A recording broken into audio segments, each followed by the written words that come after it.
হালিমাতুস সাদিয়া বলে, আমার নবীর মিলাদ সবাই জানবে না, আমি জানি। আমি যখন বনি সাদ গোত্র থেকে বের হলাম দুর্বল গাধা নিয়ে, রাস্তার মধ্যে অনেক মেয়েরা বলতেছে, হালিমা, মক্কা দিয়ে লাভ নেই। যত ধনী মানুষের সন্তান ছিল আমরা সব সন্তানগুলো নিয়েছি, বিনিময়ে অনেক হাদিয়া পাইছি। একটা সন্তান এখন পর্যন্ত মক্কায় আছে, জন্মের আগেই তার বাপ চলে গেছে। জন্মের আগে যার বাপ মরে যায় সে তো এতিম। আর খবর নিয়ে জানছি তাদের দিবার মতো কিছু নেই। বংশ সম্ভ্রান্ত হতে পারে, কিন্তু হাদিয়া তোফা দেওয়ার মতন কিছু নাই। খামাখা তুমি এখন মক্কা দিয়ে কি করবা? হালিমাতুস সাদিয়া বলে, আমি নিজকে ধিক্কার দিয়ে বললাম, হালিমা, তুইও দুর্বল, তোর গাধাও দুর্বল, তোর ভাগ্যও দুর্বল। আমি নিজকে ধিক্কার দিলাম। আজকে তুই দুর্বল, তোর গাধা দুর্বল, তোর ভাগ্য দুর্বল। তোর ভাগ্য যদি ভালো হতো তাহলে তুই সুস্থ থাকতি, তোর গাধাও সবল হতো, আগে মক্কা দিয়ে ধনীদের সন্তান পাইতো। কিন্তু ভাগ্য খারাপ বলে এখন মক্কা থেকে এতিম পড়ে আছে। হালিমাতুস সাদিয়া বলে, আমি আমার গাধাকে যখন বনি সাদ গোত্রের দিকে ফিরাতে চাই, এমন সময় আমার গাধা খরগোশের মতন কান করে মক্কার দিকে দৌড়ায়। জোরে করে সুবহানাল্লাহ। আপনারা বলেন তো, খরগোশ জোরে দৌড়াবার পারার কারণ কি? আর কান খাড়া। জোরে কোন কি খাড়া? কান খাড়া। হালিমাতুস সাদিয়া বলেন, এমন একটা জায়গায় আমার গাধা ঘুরমিকে পড়ে যায়, যেখান থেকে সামান্য দূরই হলো আল্লাহর কাবা ঘর। যারা মক্কা মদিনায় গেছেন, বিশেষ করে মক্কায় যারা গেছেন, তারা নিজের চোখে দেখে আইছেন আল্লাহ রাসূলের বাড়ি এখনো আছে। সাল্লাল্লাহু আলাইহি না কেন? আগে যে কাঠামোতে ছিল, অবশ্য সে কাঠামো নাই, এখন একটু পরিবর্তন করছে, কিন্তু বাড়ির মধ্যে ঢুকলে ওই পূর্বের কাঠামোগুলো এখনো আছে। একেবারে কাবা থেকে সামান্য পূর্ব দিকেই হচ্ছে আল্লাহর নবীর বাড়ি। তো এই কাবার কাছে হালিমাতুস সাদিয়া বলে, আমার গাধাটা যখন পড়ে গেল তখন দেখি এক মুরব্বী আমার দিকে তাকায় বলতেছেন, মা, অনেক মেয়েরাই ছিল মক্কায়, ধনীদের সন্তানগুলো নিয়ে গেছে, কিন্তু আমার এতিম রে একবারও কেউ তাকায়াও দেখেনি। তুমি যখন সবার পরে আইছো, তুমি আমার নাতির একটু দেখে দাও। ওই লোকটার নাম হলো আব্দুল মুত্তালেব, রাসূলের দাদা। হালিমাতুস সাদিয়াকে বলতেছে, অনেক মেয়েরা আইছিল, তারা ধনীদের সন্তান নিয়ে গেছে, কিন্তু আমার এতিম নাতিকে একবার দেখেও নাই, নেওয়া তো দূরের কথা, দেখেও নাই। তুমি যখন সবার শেষে আইছো, তুমি আমার নাতির একটু দেখে যাও। হালিমাতুস সাদিয়া বলে, মুরব্বী, আমার মতন গরিব, আমার মতন অসহায় দুনিয়াতে কেউ নাই। আমি কোনো এতিম সন্তানকে দেখার জন্য আসি নাই, আমি এসেছি ধনী ঘরের একটা সন্তান পাওয়ার আশায়। কিন্তু রাস্তার মধ্যে যখন শুনলাম যে ধনী ঘরের সন্তান শেষ, আমার মন চাইনি আমি আর মক্কায় আসি। কিন্তু এই গাধা আমার সর্বনাশ করছে। লড়বার পারে না, এত দূরে দৌড়ায়। এখন গাধা ঘুরমে খেয়ে পড়ে গেছে, আমি বাড়িতে কেমনে যাই? আব্দুল মুত্তালিব বলে, মা, এসেই যখন পড়েছেন তাহলে একটাবার কি আমার নাতিকে দেখা যায় না? সম্ভ্রান্ত বংশে জন্ম নিয়া আমার নাতি বড় অপরাধ করেছে, কারণ কুরাইশ বংশে যে সন্তান জন্ম নেয়, নিজের মা তারে দুধ পান করাতে পারবে না। সেই সময় নিয়ম ছিল যে কুরাইশ বংশে কোনো পুত্র সন্তান জন্ম নিলে মা তার সন্তানকে দুগ্ধ পান করাতে পারবে না। আমার নাতির ভাগ্য খারাপ, এমন একটা বংশে জন্ম নিছে, মায়ের স্তরে দুধ পড়ে যাচ্ছে, কিন্তু সন্তানের মুখে দিবার পারতেছে না। তুমি যখন আইসো, মা, একটা বারকে আমার নাতিরে দেখা যায় না। রাসূলের মিলাদ। হালিমাতুস সাদিয়া বলে, মুরব্বীর কথা বারবার যখন আমার কানে আসে, আমি একটু অনীহা নিয়ে দেখতে গেলাম।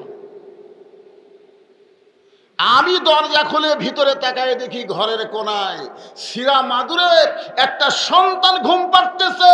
ওইটা যেন সন্তান নয়, আসমানের চাঁদ পড়ে আছে। জোরে কেন?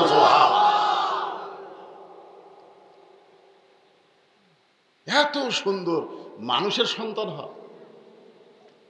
হালিমাতুস সাদিয়া বলে, ওই সন্তানকে দেখার পরে দুনিয়ার কোনো নারী পারবে না দূরে দাঁড়িয়ে থাকতে। কারণ নারীদের মধ্যে আলাদা একটা মাতৃত্বের মহব্বত আছে না নাই? জোরে কোন আছে না নাই?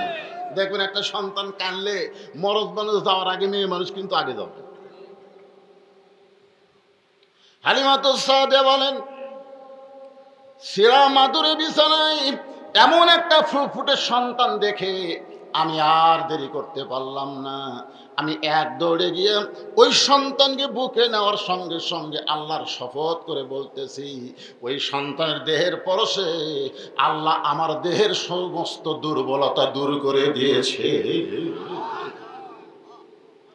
মানে সন্তানকে কোলে নেওয়ার সাথে সাথে আমার দেহের মধ্যে যে ক্লান্তি ছিল, ক্ষুধা ছিল, দুর্বলতা ছিল, আল্লাহর কি শান, ওই আল্লাহর শপথ করে বলতেছি, আল্লাহ আমার দেহের সব ক্লান্তি, ক্ষুধা, দুর্বলতা দূর করে দিয়েছে। এখন বলে নবীর মিলাদের দাম আছে না নাই?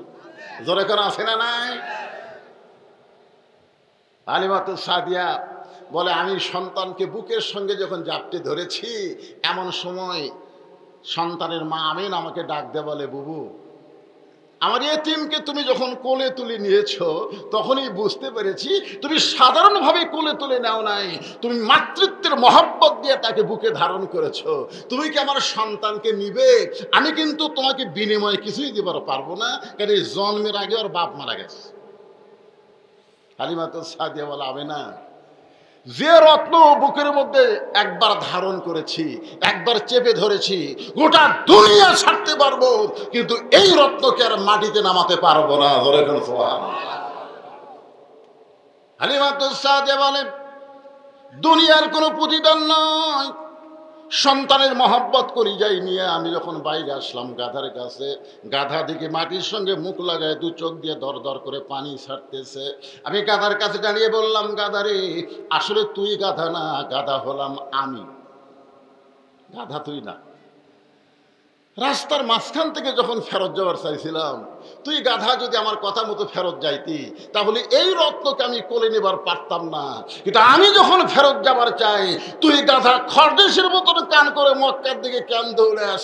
এখন বুঝতে পারলাম দুনিয়ার মানুষ নবীকে চিনার আগে জঙ্গলের পশু পক্ষী নবীরে চিনেছে। ধরে কোন কথা ঠিক না? জঙ্গলের পশুরা বলে,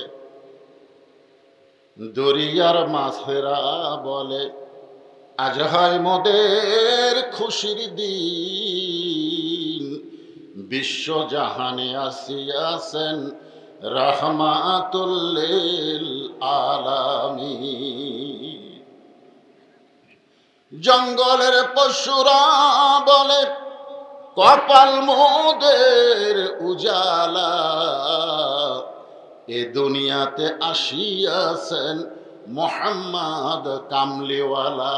জোরে লা ইলাহা ইল্লাল্লাহ, লা ইলাহা, লা ইলাহা ইল্লাল্লাহু মুহাম্মাদুর রাসূলুল্লাহ। গাদা যখন মাথা মুখটা মাটির সঙ্গে লাগায় কাঁদতেছে, হালিমাতুস সাদিয়া ডান হাতে নবীকে বুকের মধ্যে নিয়ে বাম হাতটা গাধার মাথায় নাড়িয়ে বলে, গাধারে, তুই কি একটু শক্ত সবল হবি না? তুই কি একটু সুস্থ হয়ে দাঁড়াবি না? আমি এই সোনার চাঁদকে, এই চাঁদের টুকরাকে নিয়ে আমার বাড়িতে যাবার চাই। গাধারে, তুই যে পড়ে গেলি, যেমন দৌড়ে দৌড়ে মক্কার দিকে আইলি, তেমন কি শক্তি আর তুই দ্বিতীয়বার পাইবি না। কে যেন বলে, হালিমা, তোমার দুর্বল গাধা যদি তুমি সবল করতে চাও, তোমার কোলের মধ্যে যেই সন্তান ঘুম পাড়তেছে তারা বাম পাখানা গাধার মাথায় লাগায়। হালিমাতুস সাদিয়া বলে, রে দুনিয়ার মুসলমানেরা শোনো, ওই ছোট্ট নবী মিলাদ যার আলোচনা হচ্ছে, ওই নবীর বাম পাখানা যখন গাধার মাথায় লাগাই দিলাম, আমার গাধা সুস্থ সবল হয়ে দাঁড়িয়ে যায়। ওই গাধার পিঠে করে আমি ছোট্ট নবীকে যখন নিয়ে আসতেছি বাড়িতে, আমি আমার এই ছোট্ট নবীকে সূর্যের তাপ থেকে বাঁচানোর জন্যে আসরের মধ্যে যখন নিবার চাই, এমন সময় দেখি এক খণ্ড মেঘ আমার মাথায় ছায়া দেয়। হঠাৎ দেখি আমার শরীরের মধ্যে একটা সুন্দর বাতাস বইতেছে। আমি কইলাম, কে গো বাতাস, এত সুন্দর বাতাস দাও? কে যেন বলে, হালিমা, তুমি যেই সন্তানকে কোলে নিয়েছো, সন্তানকে কোলে নেওয়ার কারণে আল্লাহ তোমার উপরে এত খুশি হয়েছে, জান্নাতের দরজা খুলে দুনিয়াতেই তোমার শরীরে জান্নাতের বাতাস বহায়া দেয়। এখন আপনারা বলেন, নবীর মিলাদের দাম আছে না নাই? তখন কি নবী দুনিয়াতে এসেছে, আর হালিমাতুস সাদিয়া বলতেছে কি কি তার পাওয়ার আল্লাহ দিয়েছে। মিলাদ নিয়ে বেশি সময় আলোচনা করা যাবে না, সিরাতের উপর আমি কিছু ওয়াজ করব। 25 বছর বয়সে নবী একজনের বাড়িতে রাখাল ছিলেন, তখনও কিন্তু নবী না। তখন কি নবী? একজনের রাখাল ছিলেন, তিনি আবার মক্কার সবচাইতে ধনবতী রমণী। যার বাড়িতে নবী রাখালি করতেন সেই মহিলাটা আবার মক্কার সবচাইতে ধনবতী রমণী। তার নাম হলো খাদিজাতুল কুবরা। দরেকার নাম কি? কিছুক্ষণ আগে যে মেয়েটা নিয়ে কথা বললাম তার নাম কি? হালিমাতুস সাদিয়া। ভাইজান হজ করছেন নাকি? আচ্ছা, হজ করছে তাহলে জানে জান্নাতুল বাকির মধ্যে, জান্নাতুল বাকি যে মদিনার যে গোরস্থান আছে, ওই জান্নাতুল বাকির মধ্যেই কিন্তু মা হালিমার কবর। আমি মা হালিমার কবর জিয়ারত করে আল্লাহর কাছে বলেছি, আল্লাহ, আপনার মতন ভাগ্যবান কি আছে মা? আপনি একজন ভাগ্যবতী মা, জন্ম দেন নাই কিন্তু নবী তাকে মা হিসাবে স্বীকার করেছে। ধরে কোন সুবহানাল্লাহ। হালিমা কি নবীরে জন্ম দিছে? কিন্তু তারপরে নবী তাকে মায়ের মতন সম্মান দিয়েছে। এমনকি গায়ের চাদর পর্যন্ত মাটিতে বিছিয়ে দিয়ে বলেছিল, মা, আমার চাদরে আপনি ওঠেন। সাহাবীরা বলে, ইয়া রাসূলুল্লাহ, এই বুড়ি কে?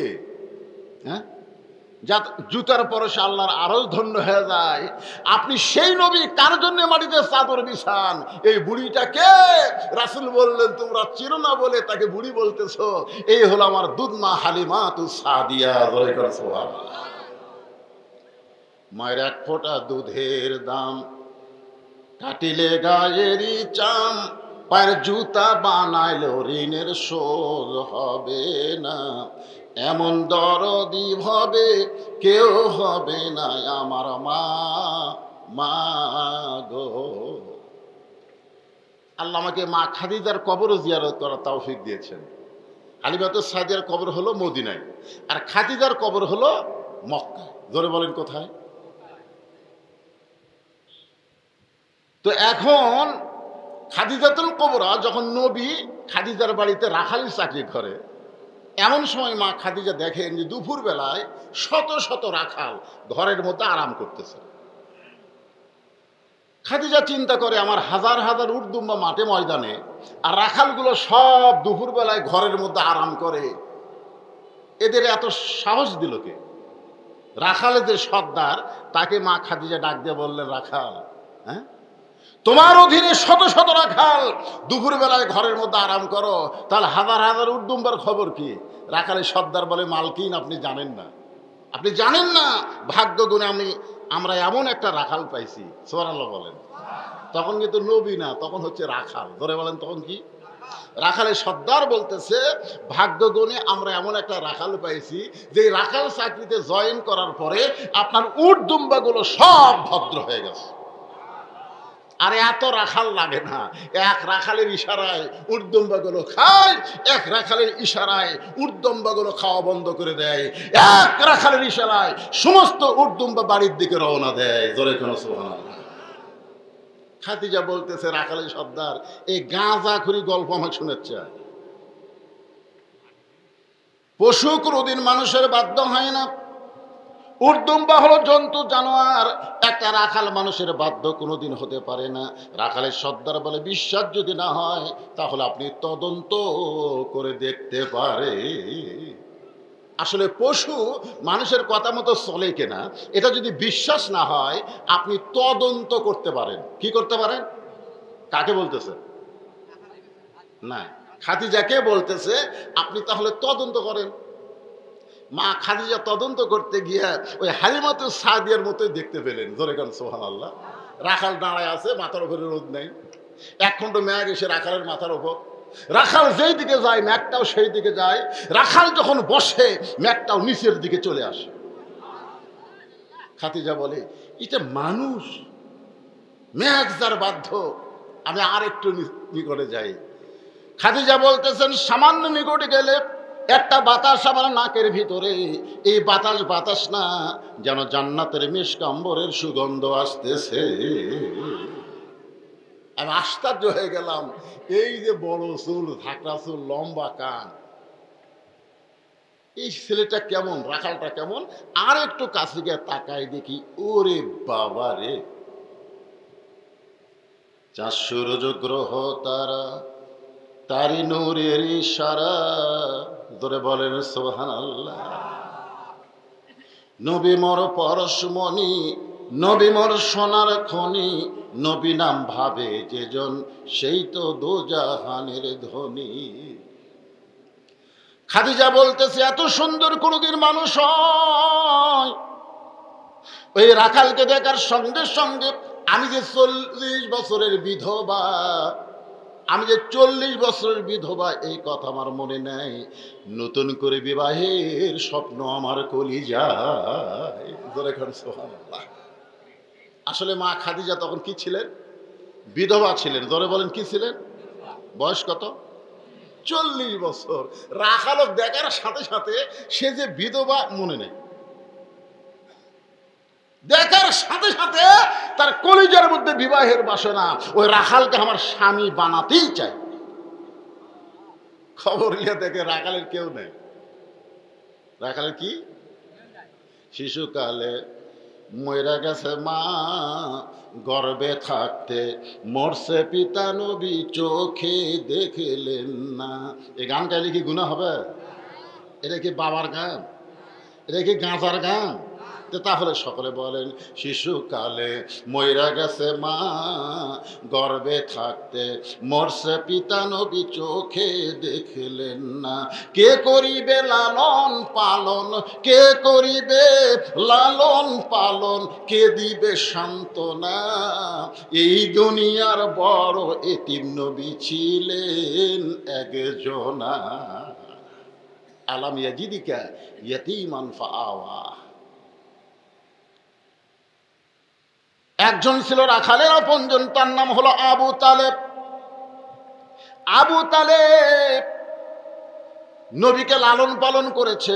নবীর চাচা আবু তালেব নবীকে এত মহব্বত করেছেন, তারপরও আবু তালেব কিন্তু জান্নাতে যাবার পারবেন। তার মানে কি বুঝলেন? মিলাদের মধ্যে মহব্বত হবে কিন্তু আমল নেই। নবীর চাচা আবু তালেব এত কষ্ট করে নবীর লালন পালন করেছে, সেইটাই হলো নবীর অভিভাবক খাদিজাতুল কুবরা আবু তালেবের কাছে প্রস্তাব দেয়, আপনার এতিম ভাতিজাকে আমি স্বামী হিসাবে গ্রহণ করতে চাই। আবু তালেব বলে, মা এই কামটা তুমি করতে পারবে না, কারণ মক্কার সবচাইতে সম্ভ্রান্ত এবং ধনী মহিলা আমার এতিম ভাস্তাকে বিয়ে কইরা তুমি তোমার সম্মানের ক্ষতি করো না, এই কামটা তুমি করো না, কারণ তুমি হলো সম্ভ্রান্ত, মক্কার সবচেয়ে ধনবতী রমণী। হ্যাঁ, তুমি আমার ভাতিজা এতিমকে বিয়ে করে তোমার সম্মান হানি করবা? খাদিজা বলতেছে, চাচা আপনি রাজি হন, আমি রাজি হয়ে বসে আছি। সুবহানাল্লাহ। বিয়ে হয়ে গেছে, বিয়ে হয়ে গেছে, গোটা মক্কার মধ্যে শোরগোল পড়ে গেছে। হাই রে, খাদিজা রাখালের প্রেমত পড়ে বিয়ে করলো রে। রাখালের প্রেম, জোরে কোন কার প্রেম? রাখালের প্রেমত পড়ছে। এর একটা কাম হলো। আবু জেহেল, উতবা, সাহেব, আবু সুফিয়ান আমাদের মতো নেতারা থাকতে এই রাখাল,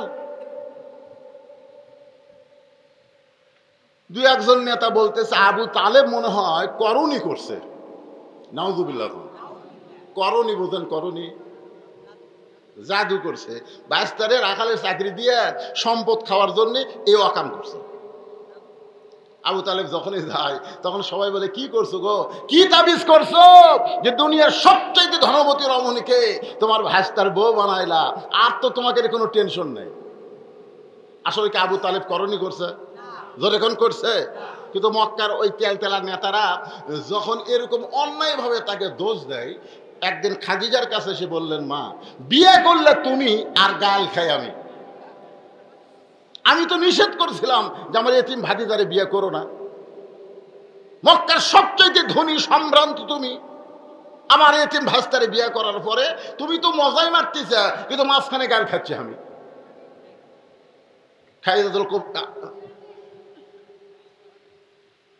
মহিলা কি হয়েছে?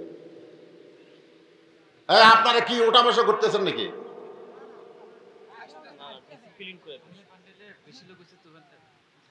আচ্ছা আচ্ছা, মহিলাই বেশি হচ্ছে, মাশাআল্লাহ। ওয়াজ হচ্ছে মহিলাদের, সুবহানাল্লাহ। হ্যাঁ মায়েরা, আপনাদের ওয়াজ আসতেছে, আস্তে আস্তে আমি ফাতেমা দিয়ে শেষ দেবো, তাহলেই বুঝবেন ওয়াজ কাক কয়, ঠিক কিনা বলেন? এখন মিলাদের উপর ওয়াজ হচ্ছে। অনেকে বলে মিলাদ কি রে? আমি সেই মিলাদটাই আপনাদের সামনে উপস্থাপন করতেছি। মিলাদ আসলে কি? নবী নয়, বয়স হলো মাত্র 25 বছর। ধরে কার কথা, ঠিক কিনা? আমি সেই সময়ের কথা বলতেছি। খাদিজা বলতেছে, চাচা তাহলে বাহিরে গেলেই লোকজন আপনাকে এরকম ধরে? বলে হ্যাঁ। আমি বলে জাদুটনা করছি, ফকরান্তি করছি। খাদিজা বললেন ঠিক আছে, আগামী সোমবার আপনার ভাইস্তা যেই দিনে জন্ম নিয়েছে, ওই জন্ম হলো সোমবার। ধরে বলেন কি বার? সোমবারে রাসূল রোজা রাখতেন। সাহাবীরা বলে রাসূলুল্লাহ, আপনি সোমবারে রোজা রাখার কারণ কি? রাসূল বলতেন, এই দিনে জন্মগ্রহণ করেছি, এই শুকরিয়া তান আমি রোজা রাখি। আগামী সোমবারে আপনি মক্কার ওই সকল নেতারা যারা আপনাকে তুচ্ছ তাচ্ছিল্য করো, আপনাকে করনি বলে গাল দেয়, আপনি তাদেরকে দাওয়াত দেন। আবু তালেব বাছাই করে করে সমস্ত নেতাদেরকে দাওয়াত দিয়ে খাদিজার বাড়িতে নিয়ে গেছে। আবু জেহেল মনে মনে চিন্তা করতেছে, খাদিজা হয়তো ভুল বুঝিছে, বিয়া করার পরে এখন ভুল বুঝিছে। আমাকে নেতাদেরকে দাওয়াত দেওয়ার অর্থই হলো আজ হয়তো আমাকে সামনে তালাক দিবি। জোরে খান কি দিবি? জোরে খান নাউজুবিল্লাহ। যারা যেরকম মানুষ তাদের চিন্তা কিন্তু সেই রকমই, ঠিক কিনা বলেন? আপনারা বলেন তো, খারাপ মানুষের মধ্যে ভালো চিন্তা আসবে? ভালো মানুষের কাছে খারাপ চিন্তা আসবে? কারণ যে যেমন মানুষ তার চিন্তাও তেমন। আজকের মাহফিলের একজন অতিথি, আমি তখন গাড়ির মধ্যে আরাম করতেছিলাম, বিএনপির। আমি মনে করছিলাম হয়তো তারেক জিয়ার কথা, বেগম জিয়ার কথা আলোচনায় বলবি, কিন্তু দেখলাম বেগম জিয়া, তারেক জিয়া, বিএনপির কোনো গল্প নাই। কোন আমল করলে তাড়াতাড়ি রাসূলের মহব্বত, আল্লাহর জান্নাত পাওয়া যায়? ধরে বলেন কথা, ঠিক কিনা? কলজা ভরে গেল। মঞ্চে দীর্ঘ 15-16 বছর এরকম ভালো কথা অতিথির কাছে আমরা পাইনি। ধরে কোন কথা, ঠিক কিনা? এই শালারা মিথ্যা কথা বলছে, তাদের প্রধানমন্ত্রী থেকে 560টা মসজিদ বানাছে, সমস্ত ভুয়া কথা। তাদের প্রধানমন্ত্রীর বাপের টাকাতে মসজিদ বানা নাই। সৌদি আরব 8,000 কোটি টাকা দিয়েছে, অর্ধেক মারে অর্ধেক টাকা দিয়ে মসজিদ বানাছে। ধরে কোন কথা, ঠিক কিনা? ওরা বলে ওর বাপের জায়গা বিশ্ব ইস্তেমার জন্য টঙ্গিত দিছে। তাবলিগের যে টঙ্গির জায়গা, ওটার বাপের জায়গা। তোর বাপের জায়গা? শালা টেজত আসলে শালাকের কোনো গল্প নাই, খালি এই গল্প। আর আজকে দেখেন একটা বিএনপির নেতা কি সুন্দরভাবে দরুদ পড়া লাগবে, ইস্তেগফার করতে হবে, আল্লাহর কাছে দোয়া করা লাগবে, তার নিজের দলের কথা, নিজের কথা একটাও বলেনি। বলে কোন কথা নেই। আরো নেতারা আছে, তারা কথাই কই না। প্রধান অতিথির কোন দলের আল্লাহ ভালো জানে। আওয়ামী? আচ্ছা ঠিক আছে।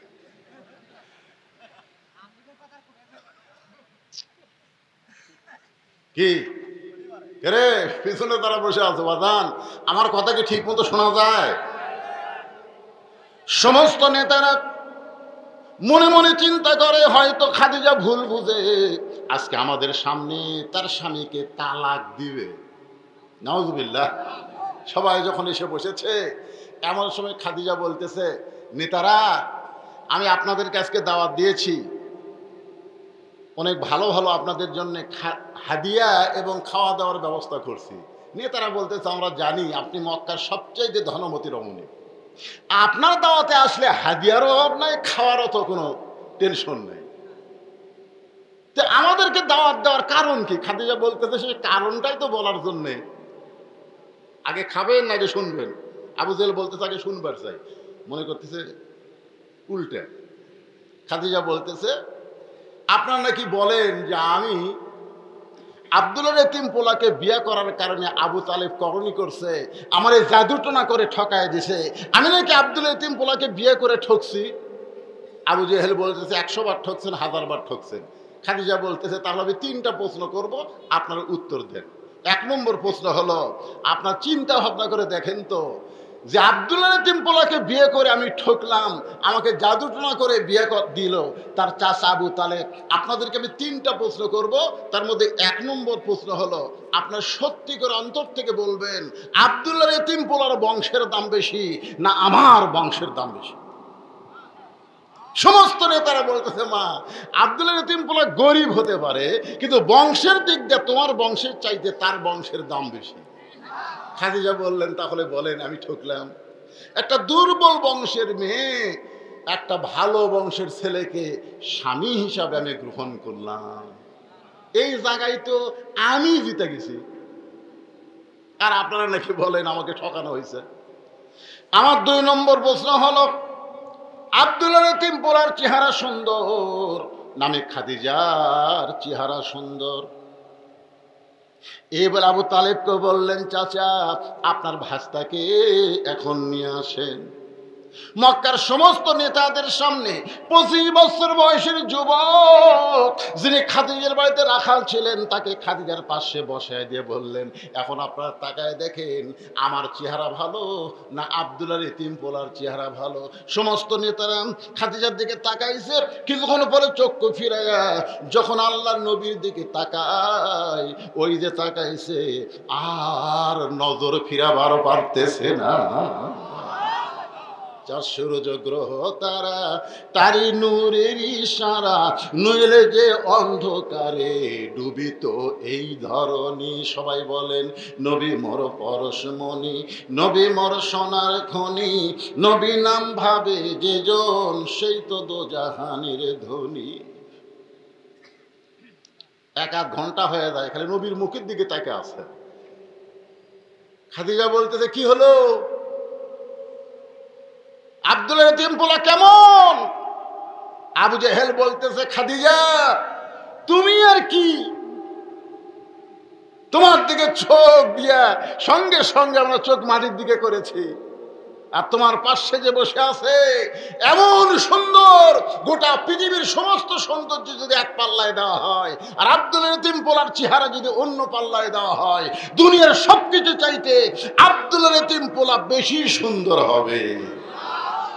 খাদিজা বলতেছে তাহলে বলেন আমার মতো কম সুন্দরী এইরকম বিশ্ব সুন্দর একটা স্বামী পাশে, তাহলে ঠকলো কে? আমি ঠকছি? আমার মতো কম সুন্দরী এইরকম একটা সুন্দর স্বামী পাওয়ার কারণে তো আমি তো জিতে গেছি, তাহলে করণী করা লাগবে কে? করো তো আমাকে করে না, আমি করণী করছি। জোরে খান সুবহানাল্লাহ। আমার 3 নম্বর প্রশ্ন হলো, আপনারা বলেন তো আমার বয়স বেশি না আব্দুল্লাহ এতিম পোলার বয়স বেশি? সমস্ত নেতারা বলে খাদিজা আপনার বয়স হলো 40 আর আব্দুল্লাহ এতিম পোলার বয়স হলো মাত্র 25। খাদিজা বলতেছে আমার মতন 40 বছরের একটা বয়স্কা মহিলা একটা তর তাজা 25 বছরের যুবক স্বামী পাইছি, এখন বলেন আপনারা আমি ঠকছি না জিতেছি? সমস্ত নেতারা বলে আপনি যে 3টা প্রশ্ন করলেন এই 3টাতে আপনি জিতছেন। খাদিজা বলতেছে আমি যদি সবগুলো জিতি তাহলে করোনা করার দরকার কি, জাদুটনা করার দরকার কি? এবার আবু জেহেল বলতেছে মা কি বলবো, তুমি আব্দুল্লাহ এতিম পোলাকে বিয়ে করে দুনিয়ার সমস্ত গরিব মানুষকে বিয়ে করে ঠকে গেছে।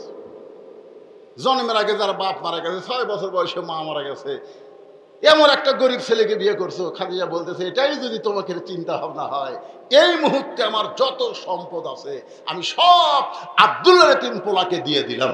জোরে কান সুবহানাল্লাহ। দেখিয়া নবীর মুজিজা ধন্য বিবি খাদিজা, দেখিয়া নবীর মুজিজা ধন্য বিবি খাদিজা, জীবন সম্পদ করিলেন অর্পণ। ওগো নবী দয়ার নবী গো, আপনি হলেন খাদিজার জীবন। ওই খাদিজার বাড়িতে নবীর বয়স যখন 40, নবী ওই মুহূর্তে ছিলেন হীরা গুহায়। এর আগে কিন্তু নবী হয় নাই। নবী একজন মানুষ হিসাবে কেউ আলামিন বলতো, কেউ সুন্দর মানুষ বলতো, কিন্তু নবী হিসাবে দুনিয়াতে প্রকাশ পায় নাই। এই মুহূর্তে আল্লাহ তাআলা লহে মাহফুজ থেকে কোরআনের 5টা আয়াত নবীর প্রতি নাজিল করে। নবীর প্রতি 5টা আয়াত নাজিল করে। প্রথম শব্দই হলো ইকরা। প্রথম শব্দ হলো ইকরা। প্রথম শব্দ কি? যে 5টা আয়াত নাজিল হয়েছে তার প্রথম শব্দই হলো ইকরা। ইকরা মানে পড়েন। ইকরা মানে পড়েন। কারণ ফেরেশতা জিবরাইল যখন নবীকে বলবে যে আপনি পড়েন না পড়ো, আপনারা সম্মানী মানুষকে পড়ো কন না পড়েন কন? এখন আপনারা চিন্তা করতেছেন হুজুর বয়সের দিক দিয়ে তো জিবরাইলই বড়, কারণ বাবা আদম থেকে আমাকে নবী পর্যন্ত সমস্ত নবীর কাছে যিনি আল্লাহর হুকুম ওহী নিয়ে হাজির হয়েছেন সে ফেরেশতার নাম কি? কারণ সেই ফেরেশতার নাম কি? জিবরাইল। তাহলে জিবরাইল তো বুড়া হয়ে গেছে, আর আমাকে নবী কেবল 40 বছর বয়স। সেই হিসাবে নবীকে পড়ো বললে কোনো ক্ষতি নেই। আমি আজকে মিলাদের আলোচনা, এখন কিন্তু সিরাতের মধ্যে ঢুকিনি, কেবল ঢুকবার চাচ্ছি। হ্যাঁ, কেবল ঢুকবার চাচ্ছি, এখনো মিলাদের মধ্যে আছি। তা আপনারা বলেন তো কে বড়? বয়সে বড় কে, জিবরাইল না নবী? নবী বড়। মদিনাত গেলে একটা দরজা দেখবেন, মসজিদ নববীর একটা দরজার নাম হলো বাবে জিবরাইল। বাব মানে দরজা, জিবরাইল মানে জিবরাইল দরজা। ওই দরজা দিয়ে জিবরাইল আল্লাহর নবীর কাছে আসতেন। জোরে করে সুবহানাল্লাহ। তো জিবরাইল যতবার নবীর কাছে আসতেন একটা সাহাবীর চেহারা ধরে আসতেন। সেই সাহাবীর নাম হলো দাহিয়াতুল কালবি। যেরকম সাহাবীর নাম কি? ওই বাবে জিবরাইলে দাহিয়াতুল কালবি সাহাবীর চেহারায় জিবরাইল দাঁড়িয়ে নবীকে সালাম দিলেন, আসসালামু আলাইকা ইয়া রাসূলুল্লাহ, আমি একটু আপনার কাছে আসতে চাই। আমি কিন্তু নিজে ওই দরজা দেখছি এবং ওই দরজা যে ঢুকেই আমি 2 রাকাত নামাজ পড়ে বাবে জিবরাইলের শুকরিয়া তার আদায় করেছি। জোরে করে সুবহানাল্লাহ। যে দরজা দিয়ে জিবরাইল ঢুকতো। তো দাহিয়াতুল কালবি সাহাবীর চেহারায় জিবরাইল যখন নবীকে সালাম দিছে, আপনার বলেন তো সাহাবী না জিবরাইল? জোরে কোন, সাহাবী না জিবরাইল? কিন্তু ওই সাহাবীর চেহারায় যখন সালাম দিছে নবী তখন বলতেছেন, ফাতেমা তোমার চাচা আইছে, দরজাটা খুলে দাও। নবী বলতেছে তার মেয়েকে, ফাতেমা তোমার চাচা আসছে। জোরে কোন, কে আসছে? চাচা আইছে, দরজা খুলে দাও।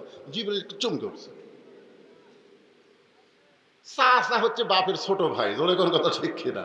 আপনারা চাচা কাক কন? বাপের বড় ভাই কন না ছোট ভাই কন? আমাদের বগুড়াতে চাচা মানে বাপের ছোট, আর বড় আব্বা মানে বাপের বড়, জ্যাঠা মানে বাপের বড়, চাচা মানে বাপের ছোট। এখন জিবরাইল একটু চমকে উঠছে, কে হামাক চাচা কর কারণ। যাই হোক, ফাতেমা দরজা খুলে দিল। ফেরেশতা জিবরাইল নবীর কাছে মুখ ভার করে বসে আছে, দাহিয়াতুল কালবি চেহারা। আল্লাহ নবী বললেন, জিবরাইল কি খবর, মন ভার খেন? বলে, হুজুর আপনার মেয়েকে দরজা খুলতে চাচা বললেন। আমি চাচা? আল্লাহ রাসূল বললেন, জিবরাইল তোমার বয়স কত? জিবরাইল বলতে যে হুজুর আমার বয়স কত আমি জানি না, তবে পূর্ব আকাশে একটা তারকা ওঠে, একবার ওঠার পরে ৭০,০০০ বছর আর তারকা ওঠে না। একবার ওঠার পর পূর্ব আকাশে একটা তারকা ওঠে। জোরে বলেন, কি ওঠে? একবার ওঠার পরে যখন তারকা ডাইবা যায় ৭০,০০০ বছর আর ওই তারকাকে দেখা যায় না। জিবরাইল বলে, হুজুর আমার বয়স কত আমি বলতে পারবো না, তবে ওই তারকাকে আমার হায়াতের জীবনে ৭০ বার দেখেছি। একবার দেখার পরে কত বছর? তাহলে দেখছে কয়বার? এখন হিসাব করেন আমার বয়স কত। আল্লাহ নবী বলে, জিবরাইল তুমি বলো তো ওই তারকাকে আর দেখা যায়? বলে, ৭০,০০০ বছর পাড়ি দিয়া ৪০ বছর পার হয়ে গেল, ওই তারকা আর দেখা যায় না। হিসাবে তো ৪০ বছর আগে ওঠা লাগে। ধরে কোন কথা ঠিক কিনা? আল্লাহ নবী বলেন, জিবরাইল আর ওই তারকাকে দেখতে পাবা না, কারণ ওই তারকাই ছিলাম আমি, মুহাম্মাদুর রাসূলুল্লাহ। লাউলা লিমা খালাকতুল আফলাক, যখন দুনিয়ার কোনো কিছু সৃষ্টি করা হয় নাই তখন আল্লাহ তাআলা আমাদের নবীকে সৃষ্টি করেছে। ধরে করেন সুবহানাল্লাহ। বাজানকে একটু খেয়াল করেন, প্রথম শব্দই হলো একরা। একরা মানে পড়েন, পড়েন। আল্লাহ তাআলা পবিত্র কোরআনের প্রথম শব্দই পড়েন, পড়ো। এইটা কেন বললেন? কারণ পড়তে হবে, না পড়লে চলবে না। ধরে কোন ঠিক কিনা? ফেরেশতা জিবরাইল যখন বলেন পড়েন, আল্লাহ নবী বললেন আমি পড়ব না। ফেরেশতা জিবরাইল বলে হুজুর আপনি পড়েন, আল্লাহ নবী বললেন আমি পড়ব না। সমস্ত তাফসীর কারক বলতেছে আনা বিকারি, নবী পড়তে পারে না, তাহলে পড়বে কেমনে? কিন্তু ইমাম গাজ্জালী রহমতুল্লাহ আলাইহি তিনি ব্যাখ্যা করে বলেছেন, আল্লাহ নবী বলে জিবরাইল তুমি পড়তে বললি আমি পড়বো না, আগে জানতে হবে পড়ার ধরন কি, আগে জানতে হবে পড়ার ধরন কি। ফেরেশতা জিবরাইল বলতেছে রাসূলুল্লাহ পড়ার ধরন হলো বিসমি রাব্বিকাল্লাযী খলাক, যে আল্লাহ আপনাকে সৃষ্টি করেছেন সে আল্লাহর নামে পড়েন। আল্লাহ নবী বললেন আমার কোনো আপত্তি নাই, আল্লাহর পড়া, আল্লাহর শিক্ষা যেই পড়ার মধ্যে আছে আমি সেই পড়াটাই নবী শিখতে চাই। বিসমি রাব্বিকাল্লাযী খলাক, আপনি সে আল্লাহর নামে পড়েন যে আল্লাহ আপনাকে সৃষ্টি করেছে। তাহলে চিন্তা করেন পড়ার কথা আল্লাহর কোরআনে আছে না নাই? এই হিসাবে এই আয়াত অনুযায়ী আমরা যারা সিরাতে রাসূল আলোচনা শুনবো, এই মুহূর্তে আমি মিলাদ থেকে সিরাতে পার হলাম, সিরাতে রাসূল আলোচনা যারা শুনবো, এই শোনার সময় আমাদের নিয়ত করা দরকার এই কোরআন শরীফ আমাদের সকলের জন্য পড়া সুন্নত না নফল? আমি কইলাম সুন্নত না নফল, আর আপনারা কোন ফরজ। তার মানে আমার চাইতে আপনারা ভালো জানেন। জোরে কন, এ কোরআন শরীফ শিক্ষা করা সুন্নত না নফল? কেমন ফরজ? ফরজ আবার দুই রকম। 5 ওয়াক্ত নামাজ ফরজ, জানাজার নামাজও ফরজ। 5 ওয়াক্ত নামাজ ফরজ, জানাজার নামাজ ফরজ। জানাজার নামাজ হলো ফরজে কিফায়া, আর 5 ওয়াক্ত নামাজ পড়া হলো ফরজে আইন। তাহলে কোরআন শিক্ষা করা এটা জানাজার নামাজের মতন না 5 ওয়াক্ত নামাজের মতন? 5 ওয়াক্ত নামাজ পড়া যেমন ফরজ, রমজান মাসে 30 দিন রোজা রাখা যেমন ফরজ, ধনীদের হজ করা যেমন ফরজ, ধনীদের যাকাত দেওয়া যেমন ফরজ, আল্লাহর কোরআন শিক্ষা করা তেমনই প্রত্যেকটা মুসলমান নর নারীর উপরে ফরজ। তাহলে সিরাতে রাসূল শুনতে গেলে আল্লাহর কোরআন শিখতে হবে, এ ওয়াদা কি আপনারা করতে পারেন? আপনাদের মধ্যে এমন কোনো নেতা নাই যে কারেন্ট যাকে ফোন করে অন্তত 1 ঘন্টা কারেন্ট থুবি, এ ভটভটি শব্দ খুব।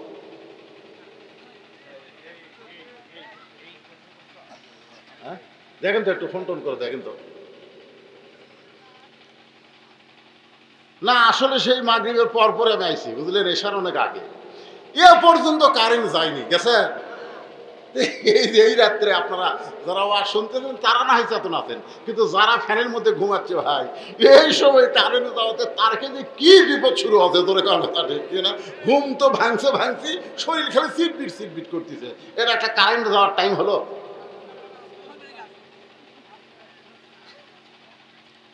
তো আসেন যে কথা বলতেছি, আল্লাহর কোরআন সিরাত মানে কি? নবীর সিরাত কি? রাসূল যখন দুনিয়া থেকে বিদায় নিলেন, কতিপয় সাহাবী মা আয়েশার কাছে গিয়ে বললেন, মা আমরা নবীর সম্পর্কে আপনার কাছে জানতে চাই। মা আয়েশা বললেন, নবীর সম্পর্কে তোমরা আমার কাছে জানতে কেন আসলে? তোমরা কি আল্লাহর কোরআন পড়ো না? সাহাবীরা বললেন, মা অবশ্যই আমরা আল্লাহর কোরআন পড়ি। মা আয়েশা বললেন, আল্লাহর কোরআনও যেমন, আল্লাহর নবী হলেন বাস্তব তেমন। তার মানে বোঝা গেল নবীর সিরাতের 23 বছর জিন্দেগি, আল্লাহর কোরআন। এই কোরআনের প্রথম শব্দই হলো ইকরা মানে পড়ো। আল্লাহর কোরআনকে যদি আমরা পড়তে পারি, কোরআনকে যদি আমরা ধরতে পারি, কোরআনকে যদি আমরা গ্রহণ করি, তাহলে আল্লাহর নবীর সিরাত আমাদের জানা ভালো হবে। ধরে কোন কথা ঠিক কিনা বাজান? নবীর সিরাতের মধ্যে প্রথম 13 বছর হলো মক্কায়, 23 বছরের মধ্যে 13 বছর হলো মক্কায়, আর 10 বছর হলো মদিনায়। আপনার কি বিরক্ত হচ্ছেন? তাহলে গুরুত্বপূর্ণ কথা তো একটু গুরুত্ব দিয়ে শোনা লাগবে। সিরাতের 23 বছরের 13 বছর কোথায়?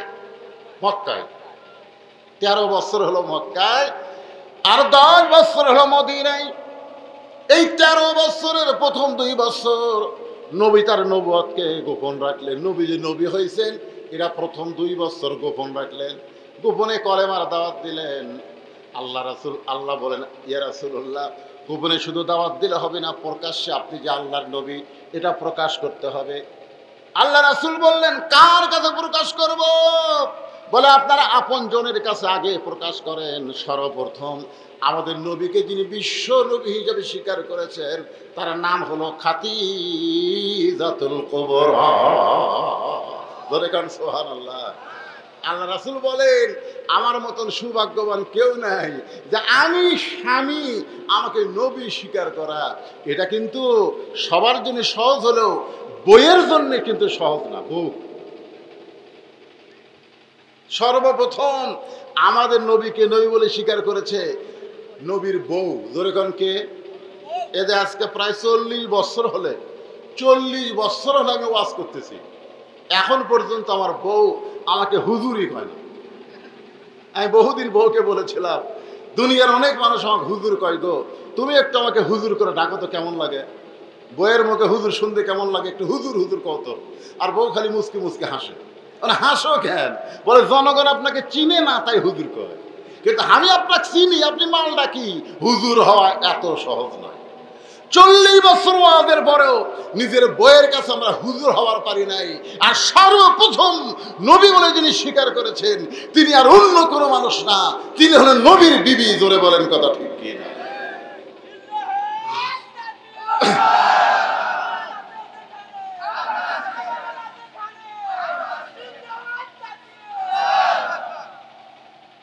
আল্লাহর বান্দারা খেয়াল করেন, তার মানে নবী ভিতরেও যেমন বাহিরেও তেমন। আল্লাহ এই কারণেই বললেন, লাকাদ কানা লাকুম ফি রাসূলিল্লাহি উসওয়াতুন হাসানা। যদি তোমরা সফলতা অর্জন করতে চাও তাহলে দুনিয়ার পাঁচশো নেতার আদর্শকে তোমরা বাদ দিয়ে মুহাম্মদ রাসূলকে তোমাদের আদর্শ হিসাবে গ্রহণ করে না। সুবহানাল্লাহ বললেন না? আপনারা কি মনে করতেছেন যে সমস্ত কর্মী নেতাগর থুয়া প্রধানমন্ত্রী বাংলাদেশ থেকে ভারতত পলে গেছে, আমাকে নবী হাসরের ময়দানে আল্লাহ যখন আমাকে ধরে ধরে জাহান্নামত দিবে তখন নবী পলে যাবি? কি মনে হয়? আল্লাহ রাসূল বলেছেন, আল্লাহ আমার সমস্ত উম্মতের যত পাপ আছে সব পাপ আমাকে দাও, আমার সমস্ত উম্মতকে মাফ করে তুমি জান্নাত দাও, আমার সমস্ত উম্মত জান্নাতে যাবে, আমি রাসূল খুশি হব। আমি ততক্ষণ জান্নাতে ঢুকবো না যতক্ষণ আমার উম্মতেরা জান্নাতি না হবে। আল্লাহুম্মা সাল্লি আলা মুহাম্মদ, আল্লাহুম্মা সাইয়্যিদিনা মুহাম্মদ। যেরকম সুবহানাল্লাহ। ভাইজান, এমন একজন নবী আমরা পাইছি যে নবীর ভিতরেও যেমন বাহিরেও তেমন। মা খাদিজা সর্বোত্তম নবী হিসাবে স্বীকার করলেন।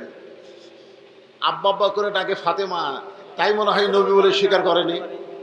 আপনাদের কি মনে হয়? আমি সিরাতের আলোচনা করতেছি।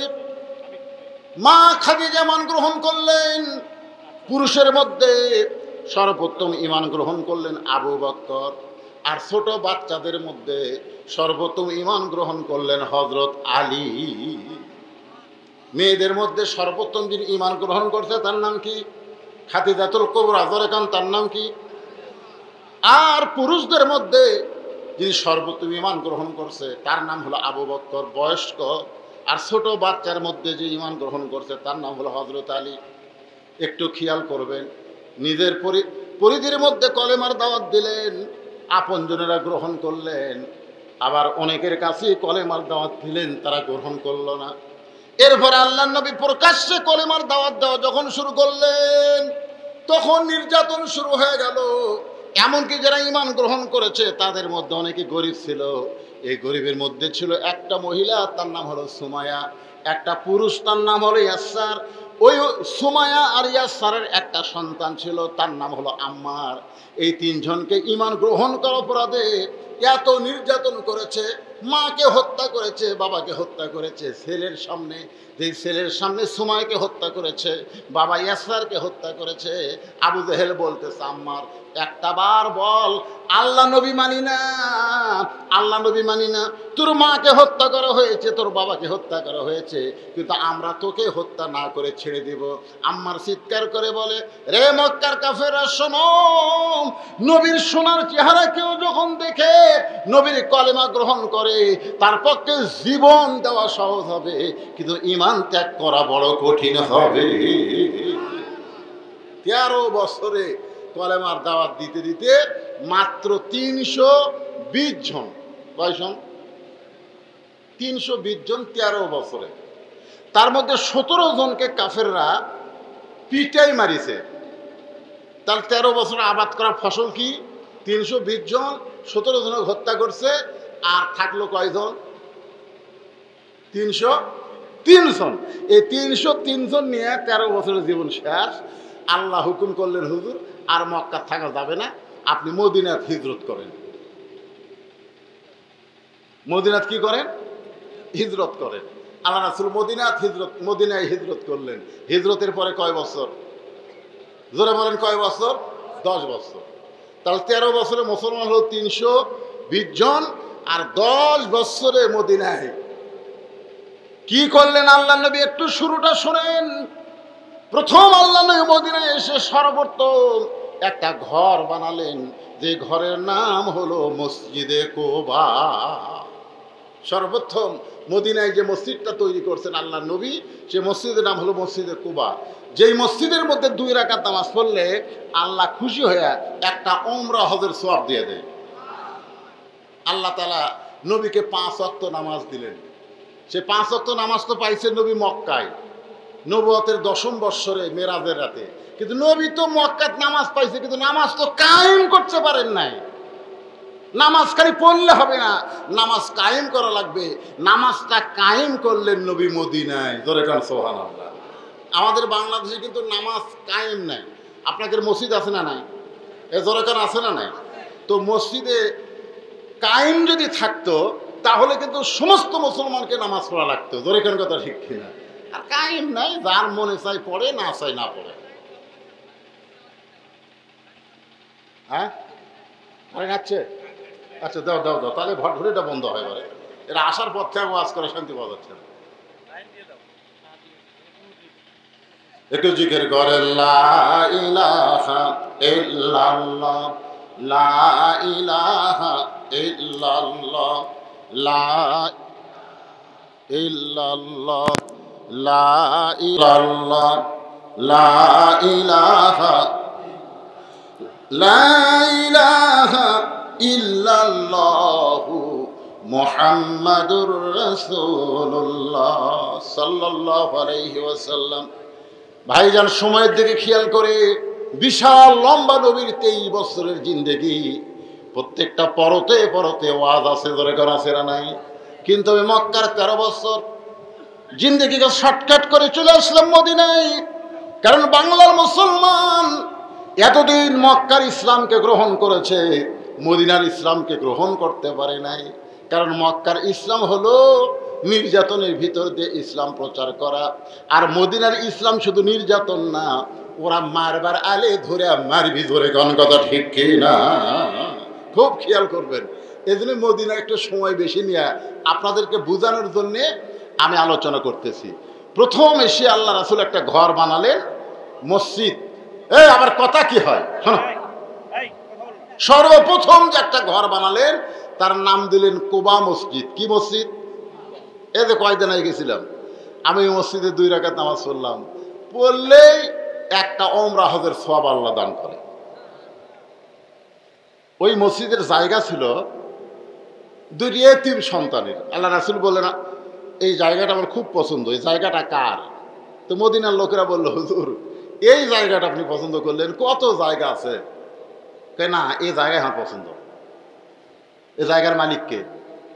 বলে, মালিক তো দুনিয়া থেকে বিদায় নিছে, এখন বাপ মরে যাওয়ার পরে 2 সন্তান এতিম, তারা এই জায়গার মালিক হয়েছে। আল্লাহ রাসূল বললেন, 2 সন্তানকে ডাক দাও। 2 সন্তানকে নবীর কাছে নিয়ে আসা হলো। নবীও এতিম, ওই দুই সন্তান এতিম। আল্লাহ রাসূল দুইটা এতিমের মাথায় হাত দিয়ে বললেন, এতিমের মাথায় হাত দিয়ে বললেন, এই জায়গার মালিক নাকি তোমরা? নবী যখন এতিম দুইটা বাচ্চার মাথায় হাত দিয়েছে, হাত দেওয়ার সাথে সাথেই তারা আলাদা জগতে চলে গেছে। জোরে করে সুবহানাল্লাহ। এই বাধা নেই, লোকজন বিরক্ত হচ্ছে, যাও। আল্লাহর নবী দুইটা এতিম বাচ্চার মাথায় হাত দিয়ে বললেন, বাজান, এই জায়গার মালিক নাকি তোমরা? তোমাদের বাবা মারা গেছে, আর বাবা মরে যাওয়ার কারণে ওয়ারিশ মোতাবেক তোমরা এই জায়গার মালিক হইছ। এই জায়গাটা আমার পছন্দ। এই জায়গার বিনিময়ে তোমরা দুই বাচ্চা কি চাও? দুই এতিম বাচ্চা নবীর চেহারার দিকে তাকায় বলে, ওগো আল্লাহর নবী, আপনার মহব্বতের হাতের পরশ যখন আমাদের এতিমের মাথায় লাগছে, দুনিয়ার সব চাইতে বড় উপহার আমরা পেয়ে গেছি। সবচাইতে বড় বিনিময় আমরা পেয়ে গেছি। রাসূল বললেন, বাজান, তোমরা যদি আর কিছু চাও তাহলে আমি নবী তোমাদেরকে দিবার চাই। তো এতিম বাচ্চা নবীর মুখের দিকে তাকায় বললেন, এই জায়গাতে আপনি কি নির্মাণ করবেন? এই জায়গা যে আপনি পছন্দ করলেন, এই জায়গায় কি আপনার বাড়ি নির্মাণ করতে চান? আপনি কি এই জায়গা কেন নিবার চাচ্ছেন? আল্লাহ নবী বললেন, বাজান, এই জায়গার মধ্যে একটা ঘর তৈরি করব। আমরা কষ্ট করে তৈরি করব, কিন্তু আমরা ঘরের মালিক হব না, ঘরের মালিক হবেন আমাদের আল্লাহ। এই জায়গাতে একটা ঘর বানানো হবে, আমরা কষ্ট করে ঘর তৈরি করব, আর ঘরের মালিককে? এতিম বাচ্চা বলতেছে, তাহলে আমাদের বিনিময় পাই গেছি। আল্লাহ নবী বলে, কি বিনিময়? বলে, আমরা এই জায়গার বিনিময়ে জান্নাত চাই। রাসূল বললেন, সত্যি তাই? এতিম দুই বাচ্চা বললেন, জান্নাতের চাইতে বড় বিনিময় মুসলমানের সামনে আর কিছু হতে পারে? আল্লাহ রাসূল বললেন, যারা মসজিদ তৈরি করবে, মসজিদে জায়গা দেবে, মসজিদ টাকা পয়সা দেবে, তোমরা দুই এতিম শুধু জান্নাত পাবে না, কিয়ামত পর্যন্ত মসজিদের বিনিময়ে আল্লাহ তাদেরকে জান্নাতের মালিক বানাবে। তাহলে আপনারা যারা মসজিদে জায়গা দিচ্ছেন, যারা এত সুন্দর করে মসজিদ বানাচ্ছেন, তাদের মধ্যে অনেকেই দুনিয়াতে আছেন, আবার অনেকে দুনিয়া থেকে কবরে চলে গেছেন। জোরে কোন কথা ঠিক কিনা? তো যারা কবরে গেছে তারা কিন্তু বুঝতে পারতেছে মসজিদ সুন্দর করে গড়ানোর বিনিময় কি, কিন্তু আপনারা যারা বাসে আছেন তারা বুঝতে পারতেছেন না। মসজিদে কোবা নির্মাণ করা হলো। মসজিদে কোবার পরে আল্লাহ রাসূল তৈরি করলেন মসজিদে নববী। মসজিদ নববী, এখানে মদিনাত গেলে আপনি অনেক মসজিদ দেখবেন। এক মসজিদে আল্লাহ নবী খুতবা দিচ্ছেন, সেই মসজিদকে বলা হয় মসজিদে খুতবা। আরেকটা মসজিদ আছে মসজিদে কেবলাতাইন, যেই মসজিদে বাইতুল মুকাদ্দাসের দিকে মুখ করে নবী নামাজ শুরু করেছিলেন। নামাজ পড়া অবস্থায় কেবলা পরিবর্তন হয়ে আবার মসজিদে হারামের দিকে মুখ ফিরালেন। ওই মসজিদে দুইটা কেবলা আছে, এখন এক কেবলা বাতিল হয়ে গেছে, আর এক কেবলা চালু, কিয়ামত পর্যন্ত ওই কেবলাই থাকবে, সেটা হলো মসজিদে হারাম। জোরে বলেন সুবহানাল্লাহ। মসজিদ নববী যখন তৈরি করলেন, নবী তৈরি করার পর আল্লাহর নবী একটা নামাজ আদায় করতেছেন, ইমামতি করতেছেন, সাহাবীরা পিছনে নামাজ পড়লেন। নামাজ শেষ করে আল্লাহ রাসূল বললেন, সাহাবীরা, আমি তোমাদের সামনে একটা আলোচনা করতে চাই। সাহাবীরা বললেন, হুজুর কি আলোচনা? রাসূল বললেন, তোমরা কি জানো আজকে নামাজের ভিতরে আল্লাহ তাআলা আমার উপরে কোরআন নাজিল করেছে?